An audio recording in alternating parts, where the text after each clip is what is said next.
And I live in Stroud, and nowadays I specialise in church archaeology. I work at the cathedral and many parish churches as they upgrade their facilities to meet the present day and to conserve the past. So I became involved with Holy Trinity as part of the team working on reordering of the church, which has given us this church, newly built, back in 2016. Now, back then, the church was a very different place. Physically very similar, but there were rows of dark pews that were quite uncomfortable. There was an awful lot of damp and cold, and very high humidity levels. The church appointed Anthony Felton King from St Anne's Gate Architects to come up with a solution to both the physical problems of the church but also the community, a church which could accommodate the community needs. And the plan was to install underfloor heating with the nave floor being raised up to meet the same level as the chancel floor so that it was fully accessible. Various other changes, including moving the rood screen there around from where it was designed for, round to the side there, and these chairs.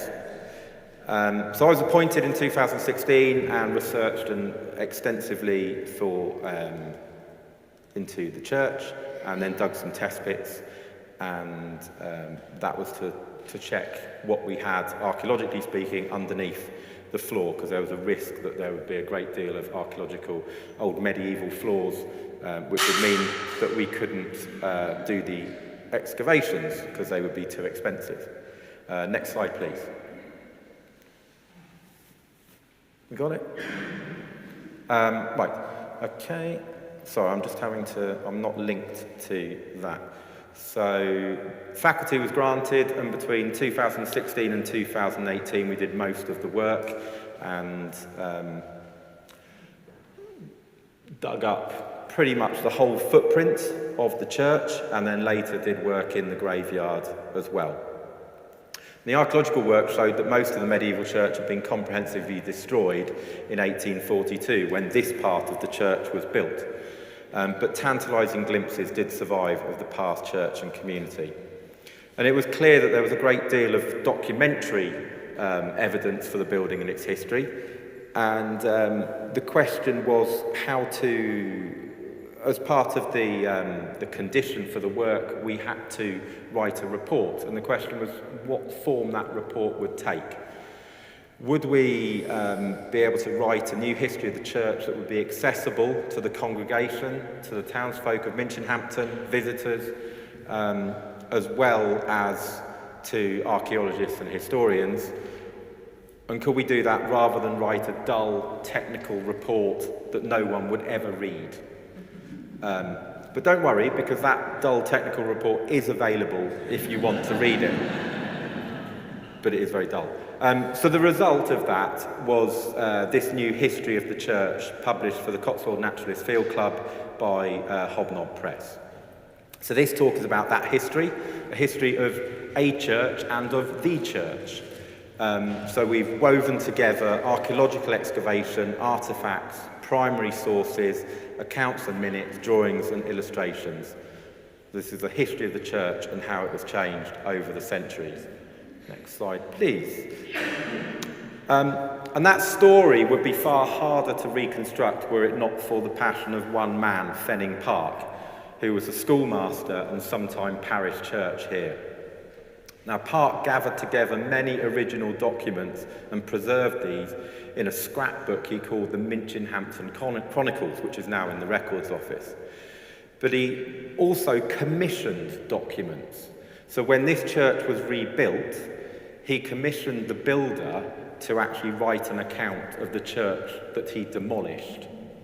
And that's an absolutely fantastic resource for us when we're trying to piece together the church that was here before the 1842 change. And that letter from William Shepstone, who was the builder, starts with the words, "Your church newly built," which is where the book takes its name from. And Shepstone was a builder who knew his churches and his architecture. His account of the old church is full of fascinating and informed details and is the main source for much of the early history of the church building. Slide, please. So we're drawing on a wide range of sources to weave them all together, and each of those sources complements the others. And we're very lucky to have all of these sources available. Next slide, please. So, the church. So Minch, or Hampton, as it was known until recently, is mentioned in the Domesday as having a priest, and therefore can be assumed to have a church. And we know that there was a Norman church on this site, because parts were found, as you'll hear in a minute. From the conquest, the manor was held by the newly founded Abbé des Doms in Caen, in Normandy. So it was held in the French mainland, and the abbess obtained a grant for a fair and a market in 1269, and the wealth of the town was principally based on sheep, wool and textiles, and the trade within those products. And the church is a lovely old photograph of the church above the marketplace. And it is a fantastic setting, as most of you will know, on the edge of the town and the marketplace. Next slide, please. So for those of you who don't know the church, it is cruciform in plan, with the chancel, the aisled naves, the transepts, central tower with a truncated spire. The transepts and tower are early 14th century decorated Gothic. The nave and the aisles are from the Victorian rebuild by Thomas Foster in 1842, and that's the area that you're all sat in. And Thomas's chancel was altered by William Burgess in 1869 to 71. And then Peter Falconer added the porch room in 1973,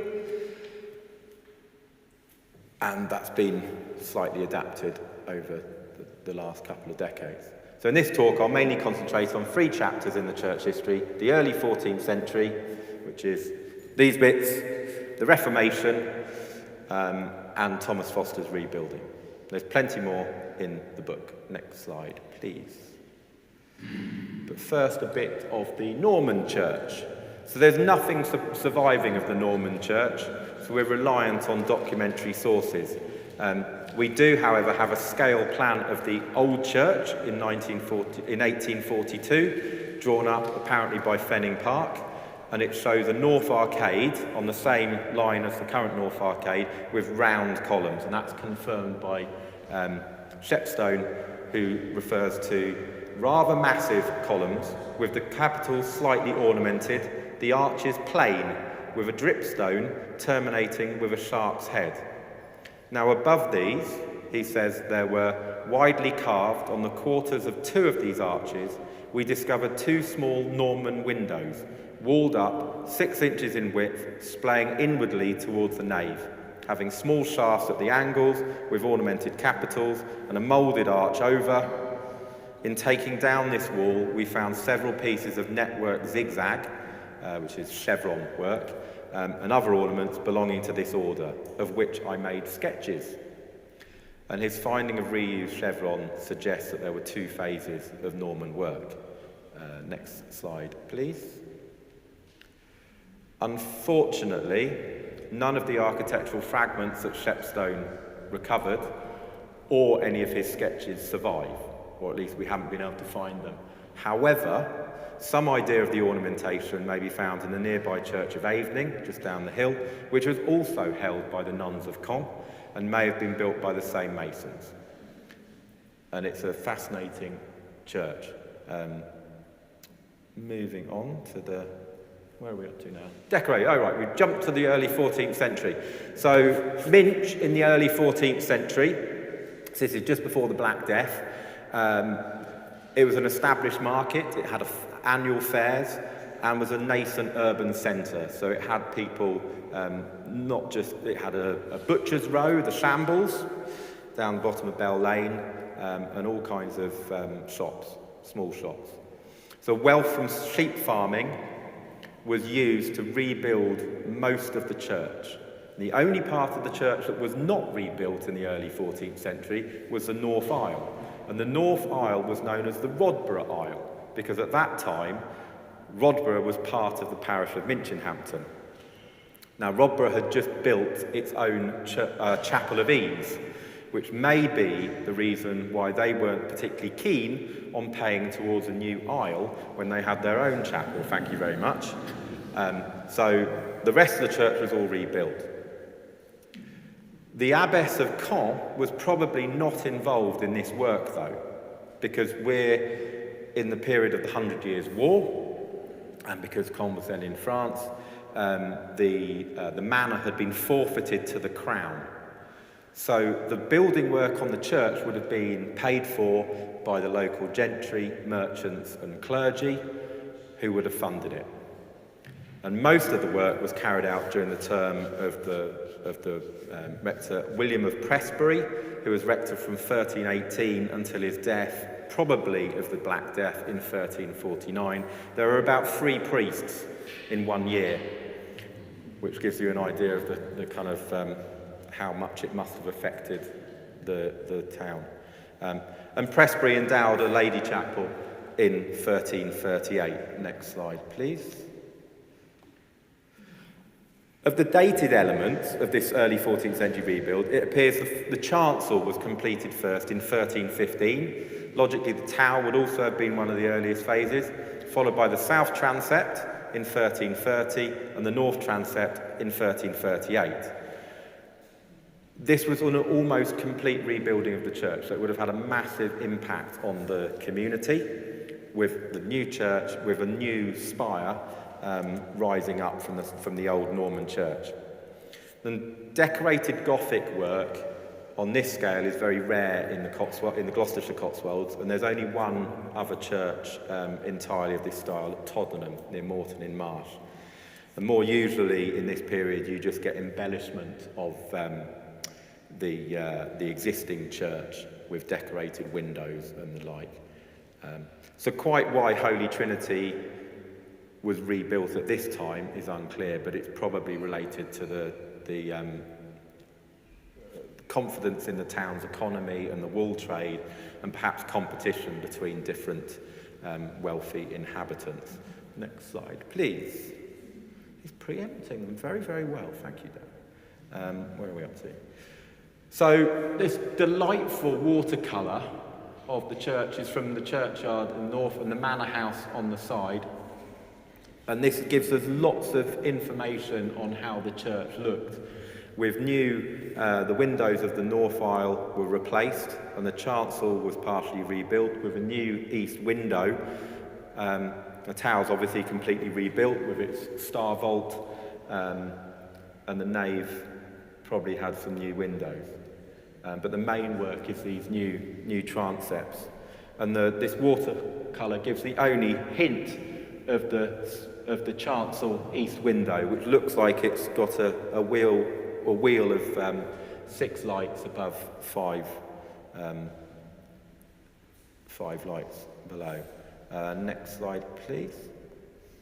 And one of the best finds that we had gives us further hints as to the decorated architecture, with a series of five slabs. There's 2 different drawings here of the same thing, which have been inscribed by the mason as he was setting out the tracery and working out the tracery for the new windows. There is a grid with base lines, and then there are these curved arcs which are inscribed in with compasses that are used to we can reconstruct from that the underlying geometry of a lost window. We also found one fragment up in the top corner of one of those windows, presumably from the chancel. So we can start to fill in some of the gaps of this church that had been demolished. Next slide, please. We also had two further fragments from internal decoration. So we have a crocketed finial here. This would sit on top of something and have little fiddly bits on. And then this top of an ogee arch, which may well be from a wall tomb. And we know that there was a wall tomb on the north side of the chancel, which probably contained the tomb of the person who paid for the chancel, or most of the chancel. And then moving on to the south transept, which is the glory of this church. So Shepstone tells us that, "I have heard from good authority that there is scarcely another roof of the kind in the kingdom. This applies to its plain simplicity, as there are stone roofs almost innumerable belonging to this date, and affords specimens of architectural skill, it is considered, that would compete with anything of the kind the world has ever witnessed." He might have been over-egging it, but it is absolutely gorgeous. And it was almost demolished in 1842 and was only saved by a local mill owner who convinced David Ricardo not to demolish it. And we can be very thankful for this. William Burgess, who was one of the foremost Gothic revival architects, called it one of the most perfect and curious specimens of the architecture of the middle of the 14th century. And David Veary, who wrote Buildings of England for Gloucestershire, for the Cotswolds, holds the remarkable south transept as the outstanding example of decorated Gothic in the Gloucestershire Cotswolds. So we have that, can we go back one slide? So we have this fantastic rose or wheel window overlooking the town. Next slide, please. And the tight rhythm of two light windows and buttresses on the side. And it creates a fantastic space internally and externally. And the late John Cannon described the south transept of Minchinhampton Church as a premier work from one of the great periods of architectural creativity in England.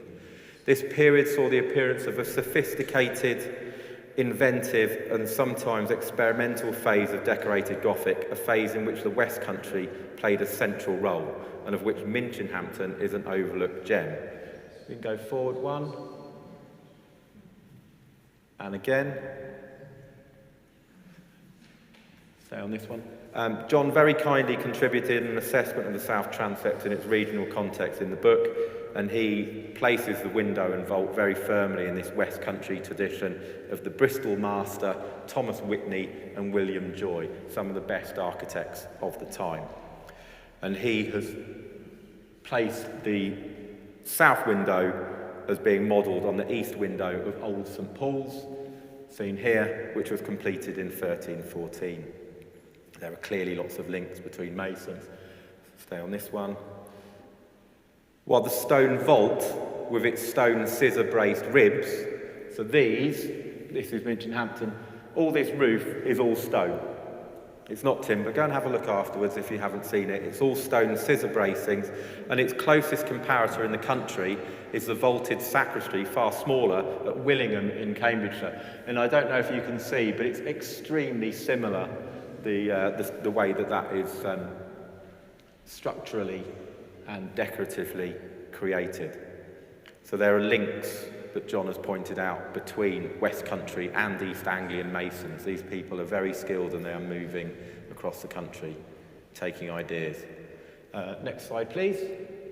And then we have two tomb niches, because the transepts house chantry chapels, where Mass would be sung for the soul of the benefactor. There was a lady chapel by 1300, so to the Virgin Mary, when Adam Spielman provides a lighted lamp every year in the chapel of the Blessed Mary the Virgin to burn night by night. And there would have been chantry priests in addition to the rector who would have performed the Mass in these chantries. But the identity of these two effigies, who would have paid for the new south transept chapel in the wall niches, have long been disputed. Not least as since the early 20th century, the south transept has been known as the Lady Chapel, whereas in the medieval period, the north transept was the Lady Chapel. Lots of confusion. The two effigies were said by some to be of the Delameres, by others the Ainslows, or Ansleys, Andros, Andelays, Ansleys. It gets a bit complicated. And the confusion is worsened as both families had the same heraldic emblem of an eagle displayed, found on the shield there, and on floor tiles, which were found in the 19th century. But even more confusing, because John of Annesley, at some point before 1330, married Peter de la Mare's widow. But the effigies are in fact of John of Annesley and his wife Lucy, who would have left the money to put up this fantastic memorial to them. And then we have the north transept, which is a lot more simple, but was a Lady Chapel from at least 1300. And it's interesting that the Lady Chapel is less ornate than the other one, the south transept. Next slide, please. And in there is this ogee-headed early 14th century tomb recess in which there was a stone coffin found in 1842 containing a coffin, obviously a coffin containing a skeleton, which may have been the remains of William of Prestbury, the rector, who endowed a chantry chapel here in 1338. And we know that this was definitely a chantry chapel. We have two statue niches that were found by Shepstone and the remains of an altar. Next slide, please. So they weren't the only benefactors. Chantry documents tell us that William Shire bestowed an altar somewhere in the church, and the Hampton family, who were wealthy merchants, probably did likewise in the north transept, where John Hampton's brass lay. And his daughter Alice provided what is now the communion bell, which is absolutely lovely and is just hanging in the wall on the east side of the south transept. Next slide, please. That church was part of the Church of Rome. The Reformation and the changes of Protestantism and Henry VIII are well known, and that Reformation was a time of great turbulence, and that actually had a great deal of impact on Minchinhampton and on the church here. And we can read that impact less through the fabric of the church, but more through the entries in the church warden's accounts. And these are the accounts of the church where they are buying consumables or paying for services or repairs. And it is the pendulum swing from Edwardian Protestantism to Marian Catholicism is marked in these accounts, which start in 1555. They're quite difficult to decipher, being written in Tudor script, but luckily they have all been transcribed in the 19th century. And it's the mundane purchases of candles, incense and wine, payments for keeping the Easter sepulchre, for building a new rood, and for ordering statues of the Virgin and of the Holy Trinity that show a return to Catholicism. When Protestant Elizabeth was crowned, the purchases changed. Candles went out, books of common prayer, homilies, and Erasmus's paraphrases were in. And the church was trying to catch up with the change between and the visitations by the diocese to check that the parish was indeed following the correct faith for the time. There are also payments to remove the woman out of the church porch, which is probably a reference to a statue of the Virgin Mary. And at the same time, quite derogatory way of talking about someone, isn't it? At the same time, the well-named Adam Painter received 4 shillings for painting the 10 Commandments and other charges on the church walls. Next slide, please. Now, any medieval wall paintings would have been whitewashed over at the Reformation, but text in English would have adorned the walls as instructive messages to the congregation. And fragments of such painted inscriptions were found in a tomb just over there underneath John. And the letters are in a form of Gothic script called textura quadrata and are in English. And there is a comma up there, which shows it's English. And there is also next to that the letter Z, which does not appear in the Ten Commandments, but it may be from a psalm. So these may well have been the other charges which were painted by Adam Painter. Next slide, please. And we all know of the truncated spire, which was causing lots of problems throughout the 16th century. Just need to catch up on here. And the spire originally went the full height, but there were lots of problems, and the accounts are absolutely full of references to surveyors, to masons, to lead workers, to people putting up scaffolding for hauling stones up to the top, in a whole series of expenses. So it was probably quite a relief to the church when in 1563 they took the spire down and just said, we're not going to try and repair it, we're just going to leave it like it is. It might make quite a good landmark. Next slide, please. So we should probably touch briefly on burials. And my colleague Gaynor Weston has written a great chapter on life and death in the book. She's an osteoarchaeologist, and you can't really talk about medieval life without looking at the skeletons. And we did excavate some burials here, which have all been reburied in the graveyard. So in addition to the external memorials in the churchyard, there are many internal memorials found. And there's an absolutely fantastic display of memorials in the narthex, which is well worth looking at, with medieval cross slabs, plaques, memorials, and ledgers. And we found bits of these during the excavations.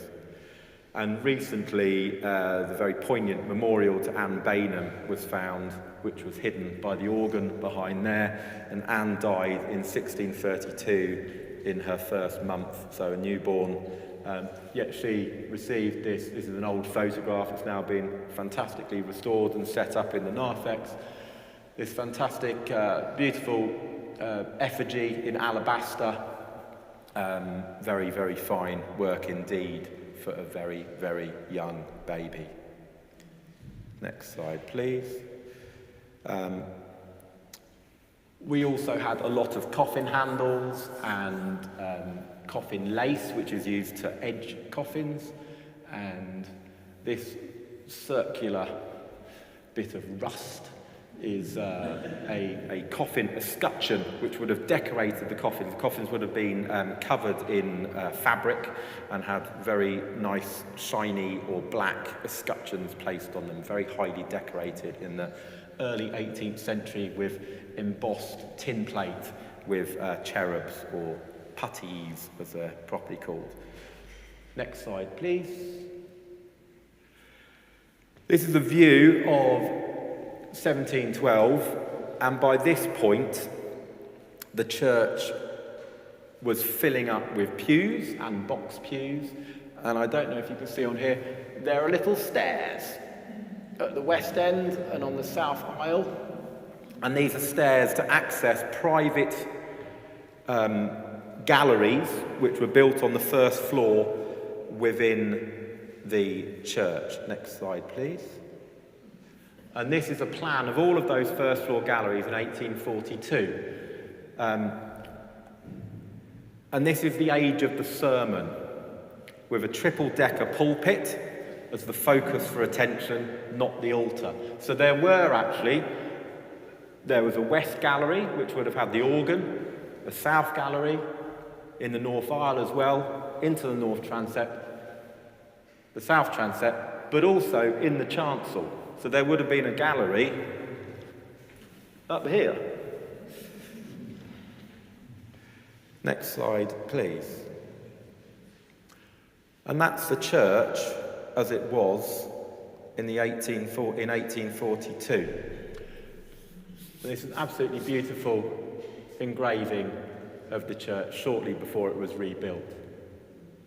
And you can see the stairs and the different type, the big Georgian window that's been knocked through to bring light and to flood the light in on the rector. But by 1830s, parts of the church were over 800 years old, so it's not surprising that it was in a pretty poor state. And the manor of Devousen had been acquired by the extremely wealthy economic theorist and speculator David Ricardo, who had run away from London to Minchinhampton. And it was him who set up a new school, hiring Fenning Park as its master, and Fenning Park came from East London to Minchinhampton. Now, after David Sr.'s death in 1823, his son David Jr. took on the role of Lord of the Manor and local philanthropist and established several new churches in the area and in the parish, which was subdivided at this point. And at this time, the Church of England really felt quite under threat from nonconformists, but also from radicals, and the establishment were keen to counter this through church building and to make sure there was adequate seating for all of the people, so they could have no excuse for not coming to the church. So it seems that Ricardo was also keen, next slide please, to rebuild Holy Trinity. So this is Holy Trinity in 1842. But the long-serving incumbent William Cochin may have been blocking this. We don't know, but Cochin died in March 1841. Ricardo's placeman Charles Whately was installed and a committee was formed to plan a new church by the middle of April. And by the 27th of April, the decision was made to take down and rebuild the nave and side aisles of the church. Anyone who has any experience of trying to get a project in a church going will know that that is extremely fast work. Next slide, please. And Thomas Foster of Bristol was appointed to design the new church, and work started extremely swiftly. Next slide, please. So the new church included for drainage underneath the nave. It was quite a sophisticated water management system with this, in blue, this drain which ran underneath here, and underneath the sacristy there is a tank which contained many hundreds of thousands of litres of water from the roof. Now, unfortunately, the drain which ran across here collapsed into graves, and that's why or was one of the reasons for the damp, which has been addressed so well by Anthony's design. Because all of the rainwater was basically just pouring into here and just sitting here. Now it goes in a brown plastic pipe underneath here and goes out the south wall. Next slide, please. So the new church was packed with pews. Everyone remember these? So they've gone. Next slide, please. And with new galleries. So we had galleries along the length of both aisles and at the west end with the organ there, and the choir would have been, the boys and the girls and the choir would have been at the west end. So this is very much of its time in the early 1840s, just before the impact of the Gothic revival, which would arrive in Minch in less than 30 years. Next slide, please. So the next development is by William Burgess, who was brought in by a new rector to, in these new Gothic revival times, to kind of add a bit of pizzazz to Foster's quite austere perpendicular. And his main legacy is the double pane window at the east end. Next slide, please. With a very highly reflective floor of Godwin tiles. Next slide, please. and the Hardman glass in the south transept window. So he really brought the high church Gothic to the church here. And then in the 20th century, next slide please, FC Eden, after the Great War. This is the painting on the barrel vault of the chancel. And next slide. And Eden also created the rood and the rood screen. This is in its original position. This is the new position just round here. Originally, he wanted to paint this, so it would have been painted in potentially quite bright colours, but the parish wouldn't let him and kept it as bare wood. Next slide, please. Just a bit more detail of the absolutely gorgeous detail of carving. And then the last thing that was added, next slide, please, is the porch room by Peter Faulkner, based on a traditional Tanzanian house or meeting room, and updated by Toby Faulkner and most recently by Anthony Felton King, which works really well on the edge. And that's the church, that's the history of this church. Next slide, please. But the work carries on. The organ is currently being restored, and the next project is the conservation of the stained glass, it was largely by Hardman and William Bryans, and some work on the tracery of the south transept. And there'll be a little bit more of that in a minute. So those are just some highlights of the history of Holy Trinity, but there's a huge amount more in the book with a great deal of detail.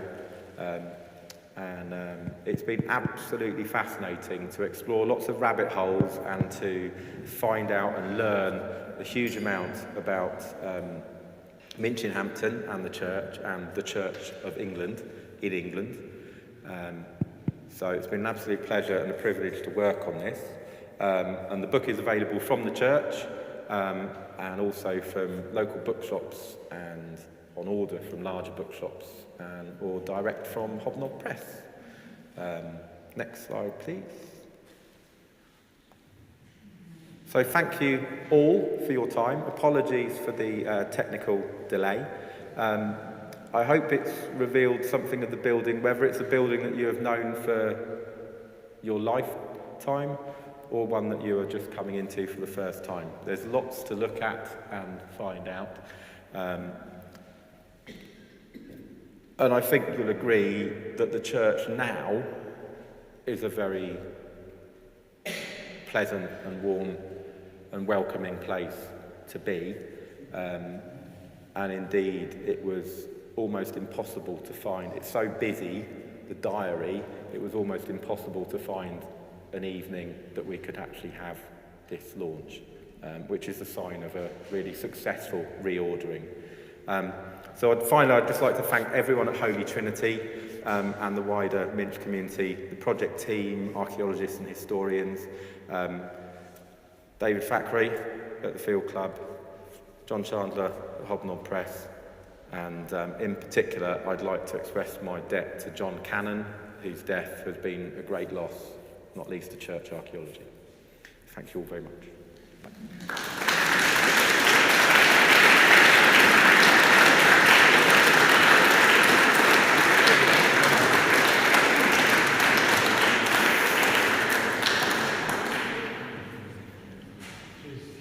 Very much indeed for an absolutely wonderful account of the history of the church.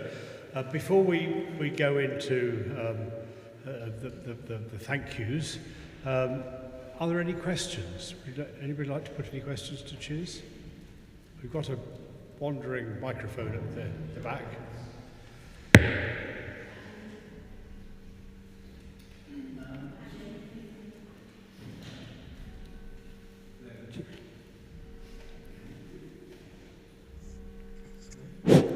Okay. Cheers. Hi. You've got lots of artifacts. What's going to happen to them? So the artifacts, well, that's a very good question, as everyone always says when they're trying to think on their feet these days. Unfortunately, the local museum, Stroud Museum in the park, which would take archaeological archives, their archive is full and they're no longer receiving archives. So what we would normally do with any archaeological project is that it goes to what's called a local receiving museum, who have all of the facilities to look after all of those artefacts and the paperwork, but bits of iron which needs to be kept in climatically controlled conditions. So unfortunately we can't do that. So what we're going to do is we're going to, the paperwork records from the excavation will all be scanned and will be digitally archived, so that will all be secure, and the artefacts will come here for safekeeping. So they will be coming back. We've already reburied all of the human remains that were excavated. They've all been reburied in the consecrated ground, and all of the coffin plate as well, and the coffin grips have also been reburied in the churchyard. So it all comes home.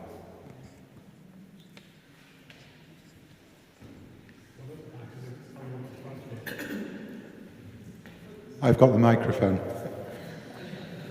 Cheers, you haven't said anything about the small excavation you did at the back of the chancel, which I think produced some quite interesting stuff as well. Yeah, we excavated a soakaway to take the rainwater from the chancel roof, which was, I think, about 8 foot by 6 foot in area, and we had, that was the main area where we had burials from the graveyard, which dated probably from the 12th or 13th century through to the 19th century. And those are principally the burials that Gaynor talks about in her excellent chapter in the book on life and death in Minchinhampton. So, and they've all been reburied now. You've mentioned several times that there were galleries. When did they go? The galleries? So all of the old galleries went in 1842 because the whole church was demolished. The North and South Gallery, the West Gallery went first, and the organ was moved, I think in 1868. The organ was moved from there to its current position, and the West Gallery was taken out. They planned, and this is something that happens with lots of Victorian churches, they really pack the seats in. They really want to have lots of people, being able to sit there. But there were two that, they just didn't need them. So the North and South galleries, I think, had gone by the 1870s, they went. So they didn't last very long at all.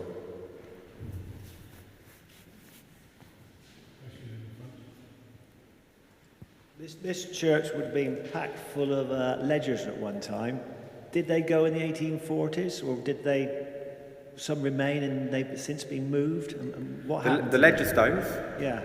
So there are, I think, 8 which are down by the reset in 1842. We did find fragments of other ledger stones in the excavation, so there would have been more. But certainly, when we dug up the whole of this area, we could see where all of the vaults were. So there are several vaults in the south aisle, there are several vaults in the north aisle, and there are also some deep graves. Because this site is built on solid rock, so digging a grave is quite a hard thing to do. But those big tombs, vaults, would have been capped by ledger stones. So we kind of know how many there would have been. And we do have a name escapes me. 18th century antiquarian who recorded all of Ralph Bigland. Sorry, thank you. Ralph Bigland recorded all of the ledgers and all of the memorials in the 18th century. So we know what would have been here. So we know what we're missing. And he actually recorded the Bainham Memorial when it was in the chancel. So we know that it moved from the chancel. At the rebuilding, it was moved to the north transept. So there are some ledgers at the narthex, but some will have been lost.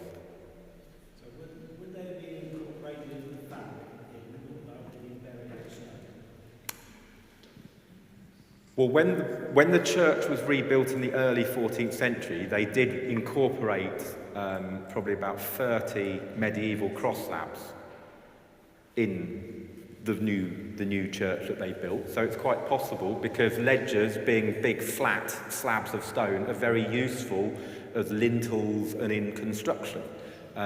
So it's possible that some were reused. Without taking all the plaster off, it's a bit hard to tell.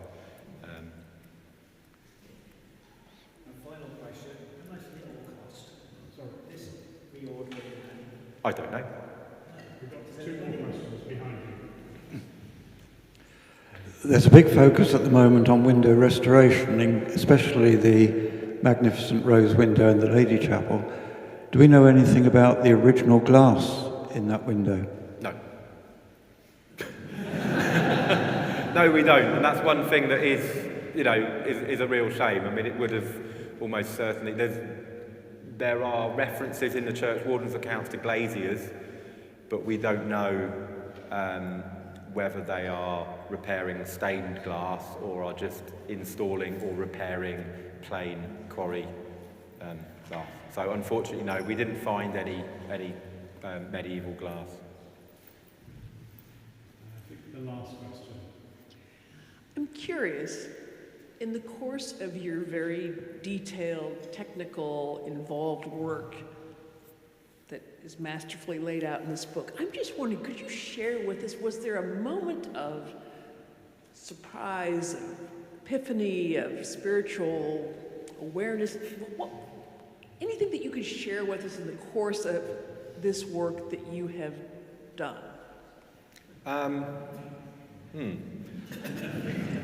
There was a lot of dust. I think the best bit of the project was probably in the first few days when we were taking all of the dust, and with Nick Miles Builders, taking all of the pews had gone. There were all these walls made of rubble that were supporting the old pew structures. And as we were taking those apart, we were on the lookout for reused medieval stone that was too complex a shape, architectural stone that had been reused just in rubble because it couldn't be reused in the main building because it just wasn't the right shape. And one of those was the slab inscribed with the tracery design of the decorated windows.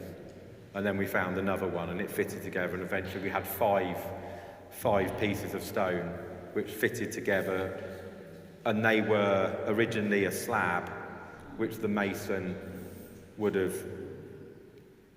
put his thoughts for how he wanted the tracery to work, the geometry, and worked out that geometry. So those slabs, although they are very simple lines, they contain the thought process of a 14th century master mason, quite possibly the man who, because it would have been a man, who designed and came up with that window.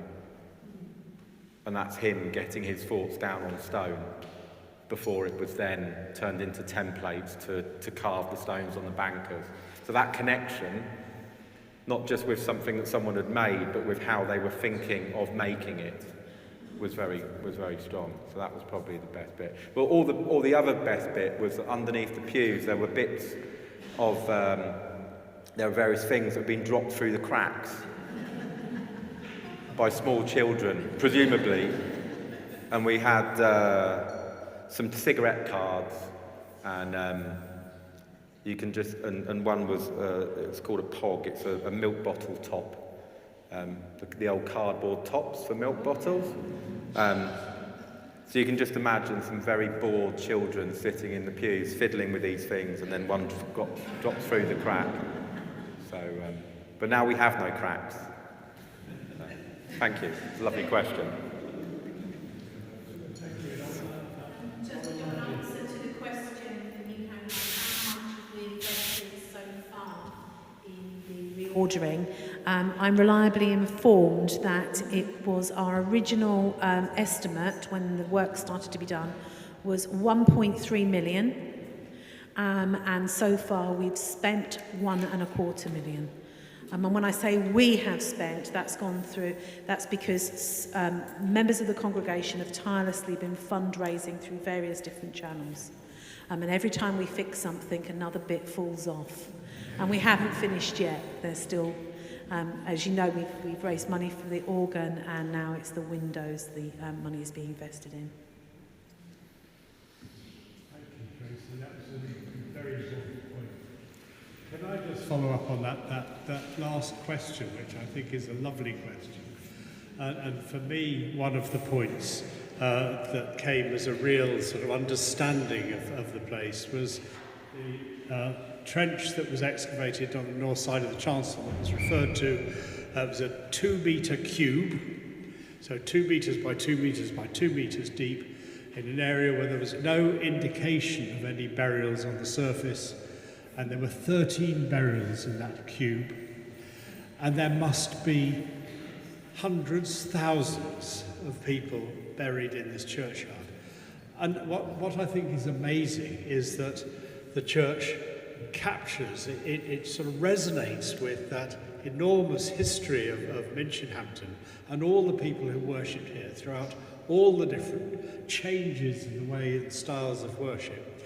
And I feel it very, very much when I'm here that we're part of this long continuum, but we're also part of a long process of change that's been occurring.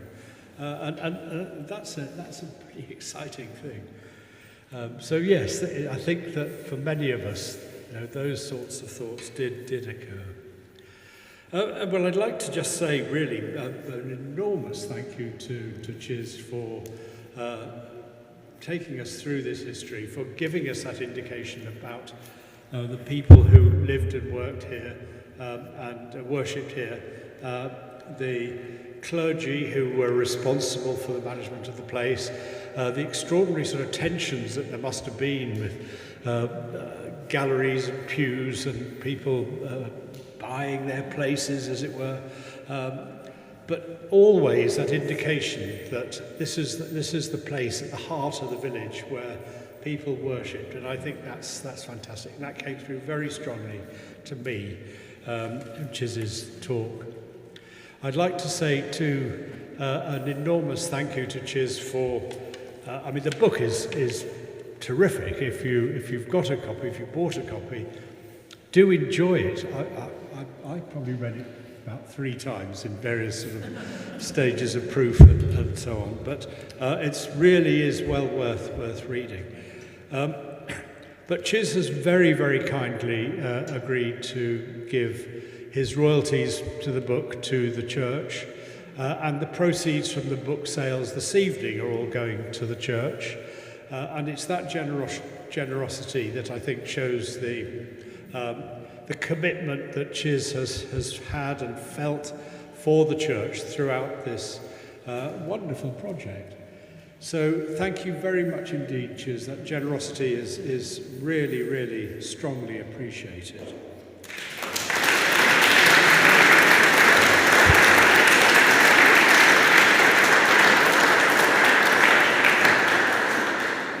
And I did say I would say something about the windows, but I'll say something very little about the windows. And that is we have this 3-phase project now to restore, to clean, to conserve our stained glass. The wonderful thing about the stained glass is that every window has stained glass. So it's a real gallery of 19th century art in the church. But we're focusing in our first phase on the great rose window in the south transept. And that's because not only is the glass cracked and in need of urgent conservation, but the stonework too is in danger of breaking. It's suffering from all kinds of things. Hard pointing, damp, sort of environmental conditions that are not conducive to it. But that early 14th century masonry containing wonderful 19th century glass is pretty special. And so we are absolutely committed to that part of that phase of the restoration. That's our first phase of the restoration. We have to find about 135,000 to do that work. We've got about 100,000, so we've now the rest of this year to find that additional 30,000. We then have to find the funds for the all the rest of the work to be done to the windows. But can you imagine this church, this wonderful, welcoming, light, warm church, with the real light let in as the windows are cleaned and instead of being dark and gloomy, look at the west window behind you, with the light coming in and throwing the colours on the body of the church. I think it's going to make a fantastic change to the church. It's also part of our responsibility for the conservation of this Grade 1 listed building, for the repair, the maintenance, the management of this Grade 1 listed building. So we've got to do it, and we'll do it over a period. The first phase is the rose window, and you can help with this by sponsoring, and there's sponsorship forms at the back, and doubtless some of you have seen them as you've been buying the books.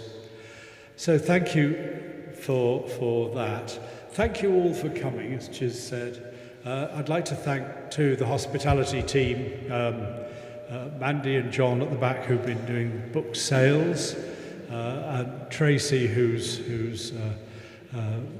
hosted us effectively this evening, and especially again thanks to Chiz for a wonderful evening's enlightenment. Thank you, Chiz. Thank you all.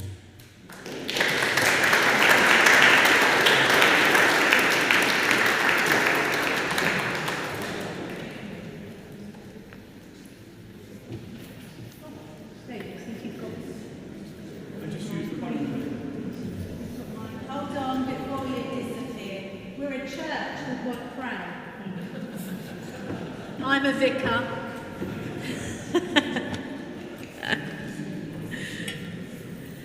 So, we also need to pray for that extra 35 grand, so I think it's a good time to do that. So let us pray. We gather our hearts in gratitude at the close of this special occasion, giving thanks for the dedication of Chiz and all those who contributed to the book. We honour the gift they have given to this community through research, passion and love for the story of Holy Trinity Church and the people of Minchinhampton. God, we thank you for the history that has been preserved, the voices that have been remembered, and the light that has been shed on our shared heritage. We especially give thanks for the memory of Fenning Park, whose devotion to truth and storytelling continues to inspire us. May this book be a blessing to all who read it, a bridge between past and present, and a tribute to the faith, learning and the life of this parish. We pray this in the name of the one who is the author of all our stories. Amen.